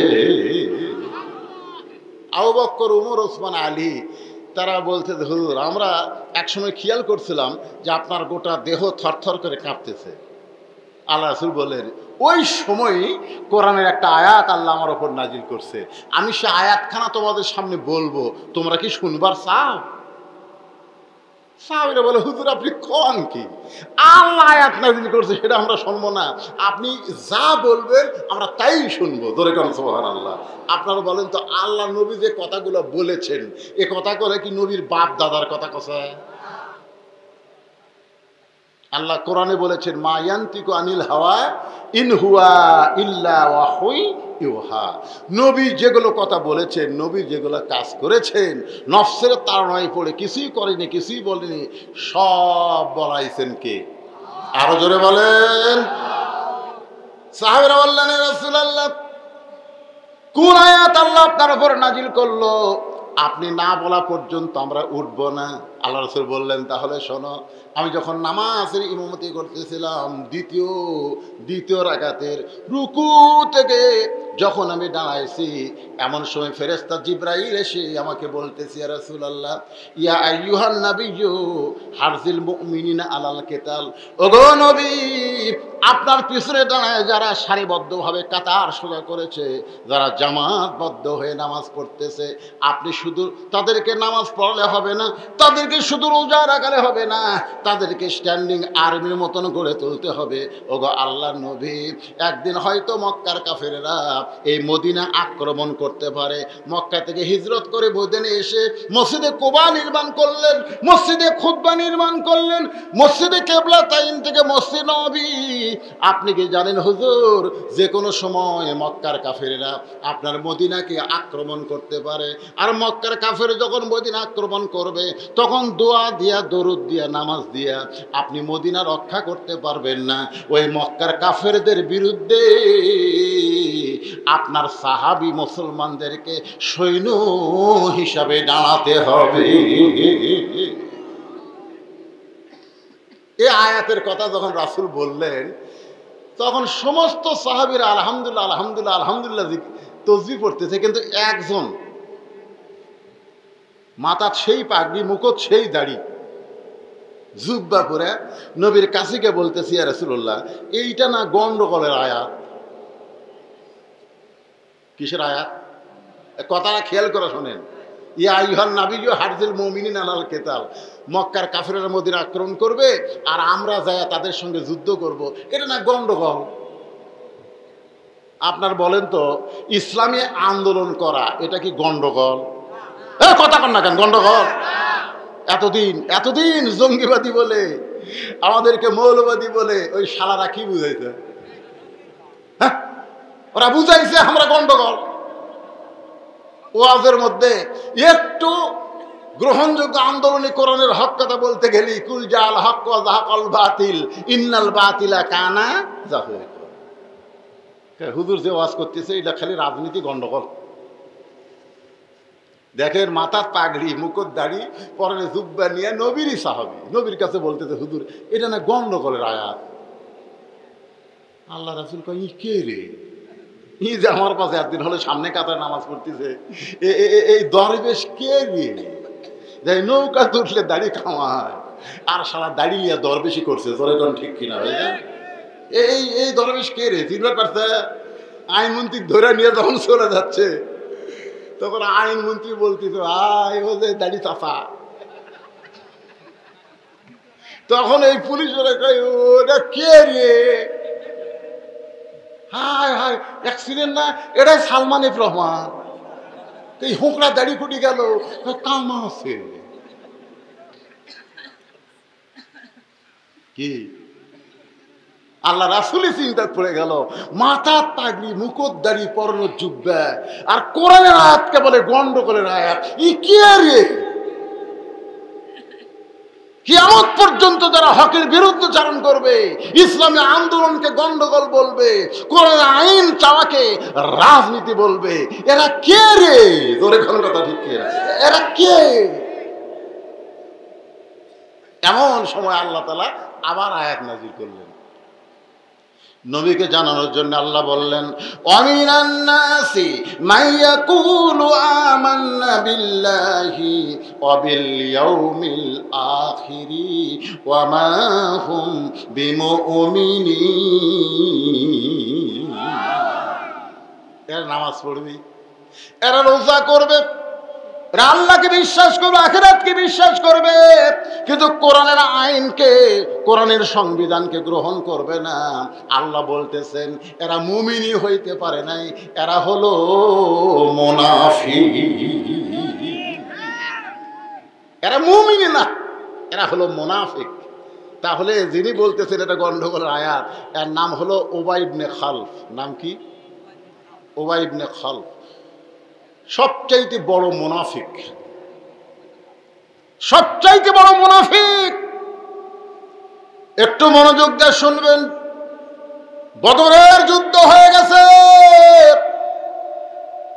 এই মদিনা জীবনের মধ্যে মক্কার কাফেররা মনে করতে থেকে আমরা মনে করছিলাম হিজরত করে যায় কাম বন্ধ করবি, কিন্তু এখন শুনতেছি ওরে বাবা রে, মক্কা থেকে হিজরত করে যায় বসায় নাই রে।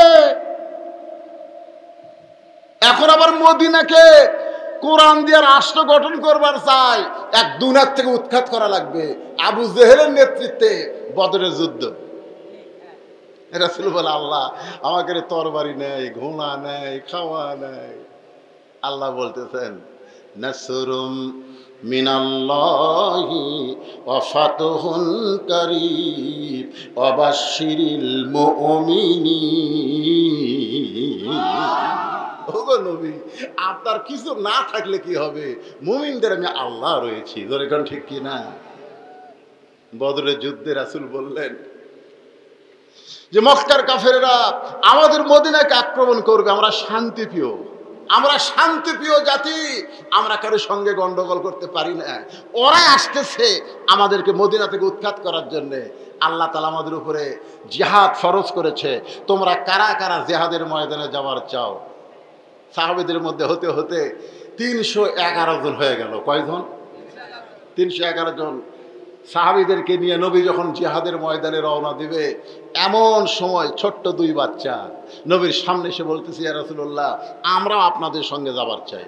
আল্লাহ রাসূল বললেন বাজান, আমাদের সঙ্গে যাবার চাইলে হবে না, আমরা কোনো খেলা করবার যাচ্ছি না, আমরা কাফেরদের বিরুদ্ধে যুদ্ধ করতে চাই। 2 বাচ্চা বলে আমরাও যুদ্ধ করব। আল্লাহ রাসূল বললেন যুদ্ধ করতে গেলে একটা বয়স লাগে, একটা মাপ লাগে। আর্মি হতে গেলে একটা বয়স লাগবে, একটা মাপ লাগবে। জোরে কোন কথা ঠিক কি না? এখন আল্লাহর পথের সৈন্য হতে হিজবুল্লাহ হবার গেলে কমপক্ষে 5 ফুট লম্বা হওয়া লাগবে। তো বলে হুজুর তাহলে আপনি আমাকে মাপ দেন। আল্লাহ রাসূল কয় 2 পুষকে কি কয় রে, 5 ফুট বুঝি না। তো বেলালকে বলে বেলাল মাপের কাঠিটা নিয়ে আসো তো। হযরত বেলাল যখন মাপের লাঠি ধরছে বলে আসো। তো বড় ভাই মুআস এসে লাঠির কাছে পায়ের বুড়ো আঙ্গুলে ভর দিয়ে খাড়া হচ্ছে।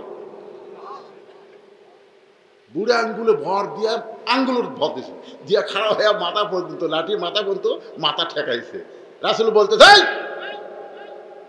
খালি মাথা ঠেকালে হবে না, আঙ্গুলে ভরটা দাঁড়াইছে কেন? মুআজ বলতে হুজুর ওরা ফানা আলাকা যিকরাক। জোরে কোন সুবহানাল্লাহ। আপনাকে আল্লাহ অনেক উপরে রাখছেন, আপনি উপর দিকে তাকাবেন, নিচের দিকে তাকান কেন? আপনি মাথাটা দেখেন তো ঠিক আছে কিনা, মাপ ঠিক আছে কিনা, তলে আমি কি করতেছি ওটা দেখার দরকার আছে? রাসূল কয় আল্লাহ, ইহারা তোমার ইসলামকে কেমন ভাবে বুঝলো? জিহাদের ময়দানে গেলে জীবন যাবে, এরপরে পায়ে বুড়ো আঙ্গুলে ভর দিয়ে যারা দাঁড়ায়, আমি নবী আর এদেরকে নিয়ে কোনো টেনশন নাই। দরকার সুবহানাল্লাহ।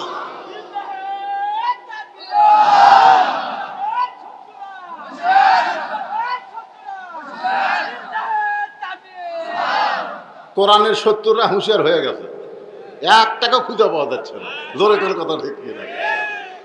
ইসলামের শত্রুরা হুঁশিয়ার হয়নি। আমাকে এলাকার যারা সিনা টান করা বেড়াতো একটাও নেই। একদিন আমি একটা দেখা পেলাম, দেখি মাথা নিচু করে হাঁটতেছে, মনে মেয়ে মানুষ আছে।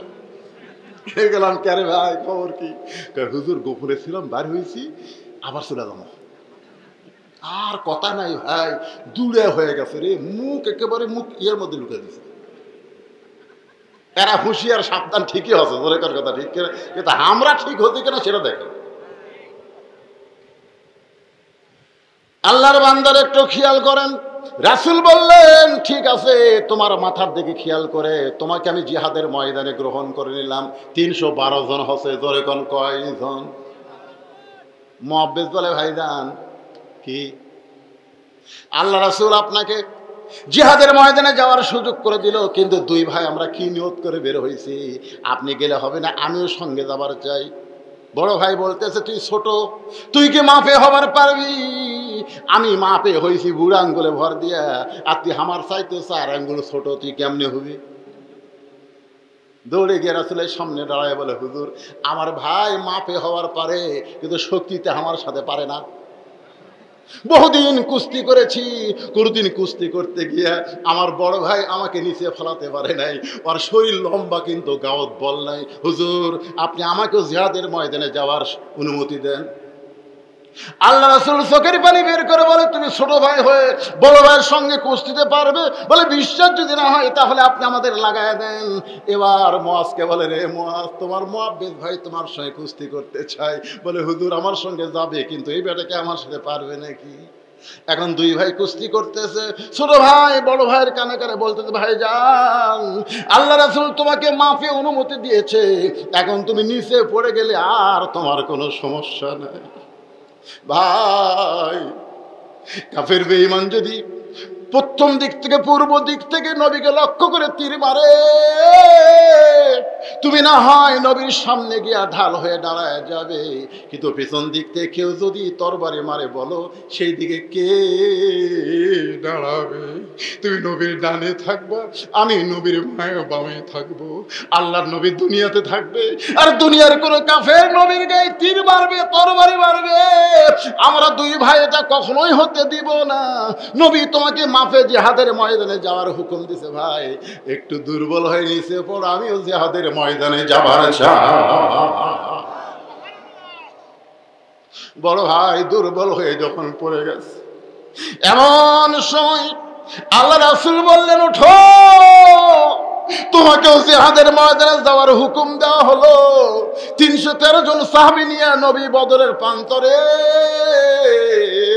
এই যুদ্ধে আল্লাহ মুসলমানের বিজয় দিল। এরপরে উহুদের জিহাদের ময়দানে আল্লাহ নবীকে তারা শহীদ করার চেষ্টা করলো।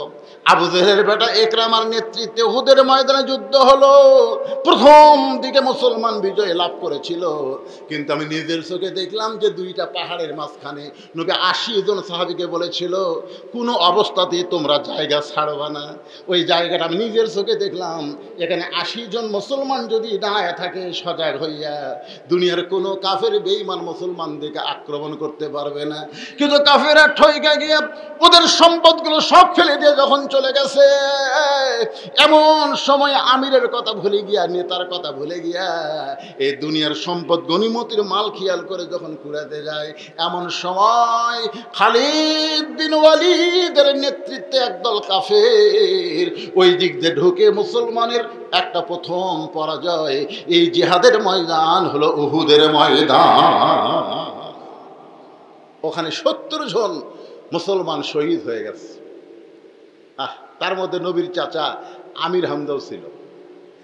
একেবারে উহুদের পাহাড়ের পাশেই ওই সোহাদায়ে উহুদ, যেখানে 70 জন সাহাবী শুয়ে আছেন। আর আমির হামজাকে বলা হয় সাইয়্যিদুস শুহাদা, সমস্ত শহীদদের সর্দার। ধরে কর সুবহানাল্লাহ। জিহাদের ময়দানে আমির হামজার বুক চিরে কলিজা বের করা হয়েছে, কলিজা চাবাইছে, তাকে এইভাবে নির্মমভাবে দুনিয়া থেকে নিয়ে গেছে। যখন নবী কাঁদতেছিল, এমন সময় আল্লাহ পাক আয়াত নাজিল করে বললেন, হুজুর আপনি কাঁদবেন না। ওয়ালা তাকুলু লিমা ইউকতালু ফি সাবিলিল্লাহি আমওয়াত বাল আহইয়া, যারা আল্লাহর জন্য নিজের জীবন দেয় তাদেরকে আমি আল্লাহ বলতেছি মৃত্যু বলো না, বরং সে চিরজীবন লাভ করেছে। ওয়ালা কিল্লা তাশউরুন, এটা সাধারণ মাথা দিয়ে বোঝা যায় না। জোরে কোন কথা ঠিক কি না? তারপর থেকে মুসলমানের আর কোনো পরাজয় নাই। মুসলমান বিজয় হতে হতে মক্কা বিজয়, সুবহানাল্লাহ বলেন। মক্কা বিজয় হলো 8ম হিজরিতে। মাত্র 8 বছরে 10,000 সাহাবী, 13 বছরে মাত্র 320 জন, আর 8 বছরে 10,000 সাহাবী নিয়ে নবী মক্কাত গেছে। তাহলে বোঝা গেল মক্কার জীবনে মুসলমান বাড়ে নাই, মদিনার জীবনে মুসলমান বেড়েছে। মক্কার জীবনে শুধু দাওয়াত দেওয়া হয়েছে, কিন্তু দাওয়াতকে কায়েম করা হয় নাই। আর মদিনার জীবনে কোরআন শুধু দাওয়াত ছিল না, কোরআনকে সংবিধান হিসেবে গ্রহণ করা হয়েছিল। কথা ঠিক কিনা? মদিনায় রাষ্ট্র হয়েছিল, রাসূল হয়েছিলেন প্রেসিডেন্ট। খুব খেয়াল করবেন ভাইজান, আল্লাহ রাসূল 23টা বছর আমাদেরকে দিয়েছেন, আমরা সেই সিরাতকে গ্রহণ করি। আমরা গ্রহণ করি রাসূলের জীবনে মক্কাও ছিল, রাসূলের জীবনে মাদানেও ছিল। জোরে কোন কথা ঠিক কিনা? সেই মদিনার জীবনে মক্কা বিজয় যখন হয়ে গেল, মক্কা বিজয় মনে করেন 5ই আগস্ট আমাকে বাংলাদেশের জন্য কি এরকম একটা বিজয় না? খুব খুশি না? এক একজন আনন্দে কি করতেছে তা ঠিক নেই।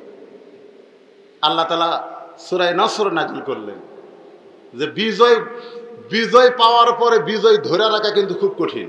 জোরে কোন কথা ঠিক কিনা? এই কয়েকদিন আগে যে ছেলেরা কোটা আন্দোলন করে সমন্বয়কেরা চলে আসলো রাস্তায়, এখন তারা সরকার হচ্ছে সরকার। আর দুই একজন বেড়া আছে তার কাছে মোশান হচ্ছে ভাই,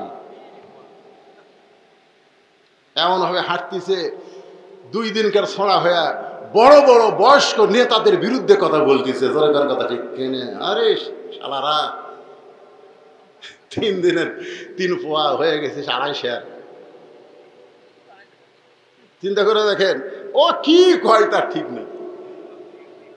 এই যে বিজয় অর্জন করার পরে এই বিজয়কে ধরে রাখা কিন্তু খুবই কঠিন। জনগণের কথা ঠিক কেনে? এমনি কিন্তু মোবাইল কল ফাঁস হয়ে গেছে, চট করে ঢুকে পড়বি যে কোনো জায়গার থেকে। জনগণের কথা ঠিক চট করে ঢুকবি কি? এই জন্য আল্লাহ তাআলা সূরা নসর নাজিল করে বললেন, ইজা জা নাসরুল্লাহি ওয়াল ফাত ওয়া রাআইতান নাসা ইয়াদখুলুনা ফী দীনিল্লাহি আফওয়াজা ফাসাব্বিহ বিহামদি রাব্বিকা ওয়াস্তাগফির ইন্নাহু কানা তাওয়াবা। কোনো বিজয় তোমাদের না, বিজয় হচ্ছে আল্লাহর সাহায্য। জোরে কোন কথা ঠিক কিনা? যে আল্লাহ আমাদেরকে দয়া করে রহম করে বিজয় দিয়েছেন, এই বিজয় ধারণ করতে গেলে আর আমরা সাধারণভাবে চলবো না, এখন আল্লাহর কোরআন অনুসারে আমরা চলতে চাই। জোরে কোন ঠিক কিনা ভাইরা? শুধু কোরআনের আলোচনা শুনলে হবে না, সিরাতে রাসূলের সবচাইতে দামি আলোচনা হলো কোরআনকে জীবনের পাথেয় হিসাবে গ্রহণ করতে হবে। এই কোন দিকে তাকাচ্ছেন? এই কোরআনকে জীবনের পাথেয় হিসেবে গ্রহণ করতে হবে। কারা কারা আল্লাহর কোরআনকে নিজের জীবনের সঙ্গে মিল রেখে বাকি জীবন চলতে চায়? 2 হাত একটু গভীর রাত্রে আল্লাহকে দেখায়। আল্লাহ দেখেন আপনার বান্দারা আল্লাহর কোরআনের পথে চলতে চায়। আল কোরআনের আলো সংসদে জালো, লিল্লাহে তাকবীর। যারা 2 হাত তুলে আল্লাহকে দেখাইলেন, আপনাদের কাছে একটু রুমাল যাবে, গামছা যাবে, এই 2 হাত পকেটের মধ্যে ঢুকায় দিয়ে আল্লাহর ঘর মসজিদের জন্য, কোরআনের মাহফিলের জন্য সবাই খুশি মনে দান করবেন। রাজি আছেন? আচ্ছা, এই দানের কথা বলতেও যে মুরব্বী যে উঠলো, ওইদিকে আরেকজন উঠলো, না উঠলো, কোথায় যাচ্ছে? বাসায় যাওয়ার আগেই কিন্তু হাসপাতালে যাওয়া লাগতে পারে। কাউসারি কিন্তু বাসাতে আসবার পারেনি, ওয়াজ করবার গেছে, আজরাইল ধরছে। জোরে কোন কি ধরছে? এই কথা বলেন না কেন? আল্লাহর ঘর পৃথিবীর সর্বশ্রেষ্ঠ দান হলো 2টি এতিম বাচ্চা পর্যন্ত বলল যে বিনিময়ে যদি আল্লাহ জান্নাত পাওয়া যায় তাহলে দুনিয়ার কোনো টাকা পয়সার দরকার আছে? সেই দিনে রাসূল বলেছেন যে আল্লাহর ঘর মসজিদ তৈরি করে দিবে, তৈরি করাতে সাহায্য করবে, তৈরি করাতে কাজ করবে, সবাইকে একটা করে জান্নাতে ঘর দেওয়া হবে। জোরে কোন সুবহানাল্লাহ। জি, একজন মারা গেছে, ওনার শাশুড়ি নাক ফুল করছে দান। আল্লাহ দানকে কবুল করেন। আর 110 টাকা দান করেছে, আল্লাহ দান কবুল করেন। কারণ কি ধরছে রে এত বড় কালো? ওটা কি রে?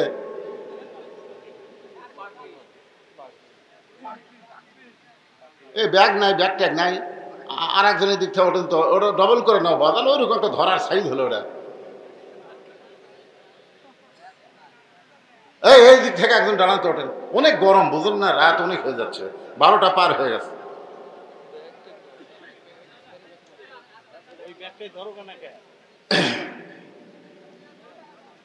মসজিদের জন্য মাহফিল যদি ফজরের নামাজ কাজা হয়ে যায় তাহলে অবস্থা কি হবে?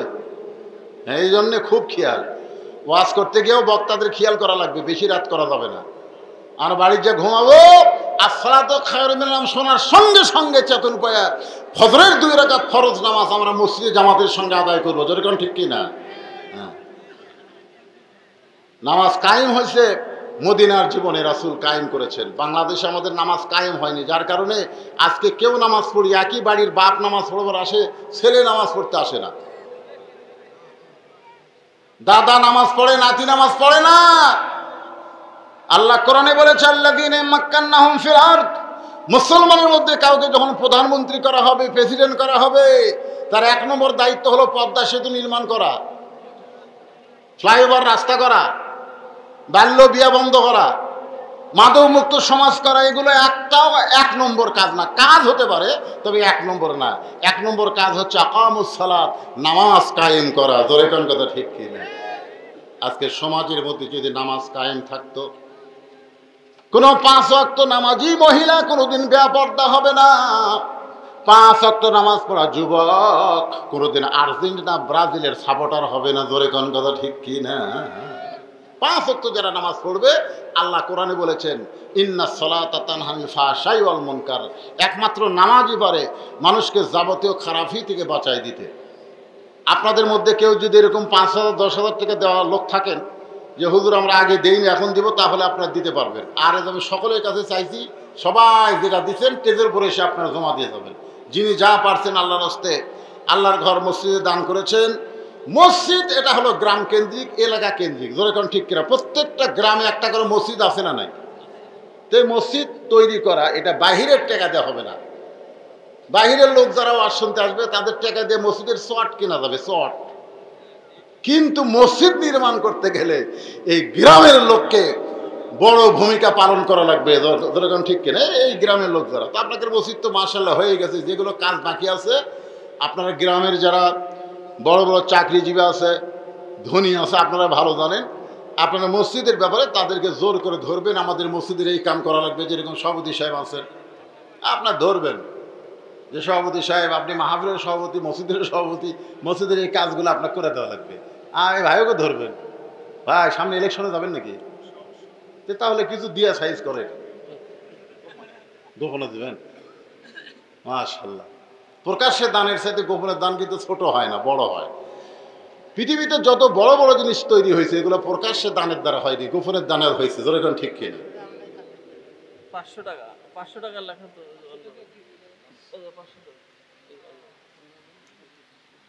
কথা মনে করো। হ্যাঁ, মাশাআল্লাহ, মেহেদি হাসান 500 টাকা দান করছে। আল্লাহ দানকে কবুল করেন, আল্লাহুম্মা আমিন। এরকম 500,000 টাকা যদি মন চায়, শয়তান হয়তো বলবে মিন শাররিল ওয়াসওয়াসিল খান্নাস, আমাদের প্রত্যেকের অন্তরে একটা শয়তান বসবাস করে। শয়তানের নাম কি? খান্নাস। জোরে বলেন, নাম কি? খান্নাস। কিন্তু কঠিন শয়তান হয়ে গেছে। মাশাআল্লাহ, ভাই হক মাসাল রে, কালেকশন আগে হয়ে গেছে। এগুলো কি হচ্ছে? ওই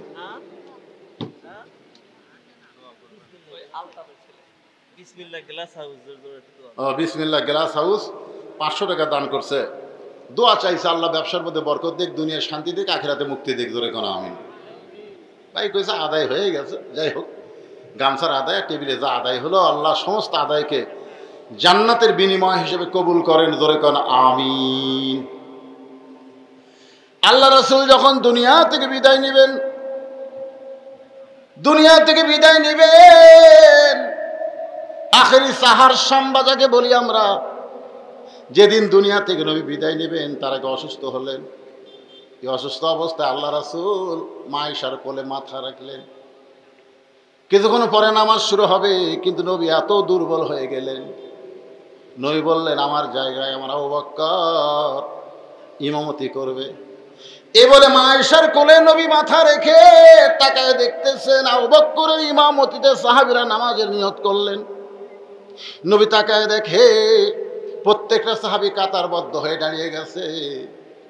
আয়েশা তাকায় দেখে নবীর চোখের পানি দিয়ে তার উরু ভিজে যাচ্ছে। ইয়া রাসূলুল্লাহ, আমার বাবার ইমামতিতে সাহাবীরা নামাজ পড়তেছে, এই দৃশ্য দেখার পরে আপনি কি কাঁদতেছেন অসন্তুষ্ট হয়ে?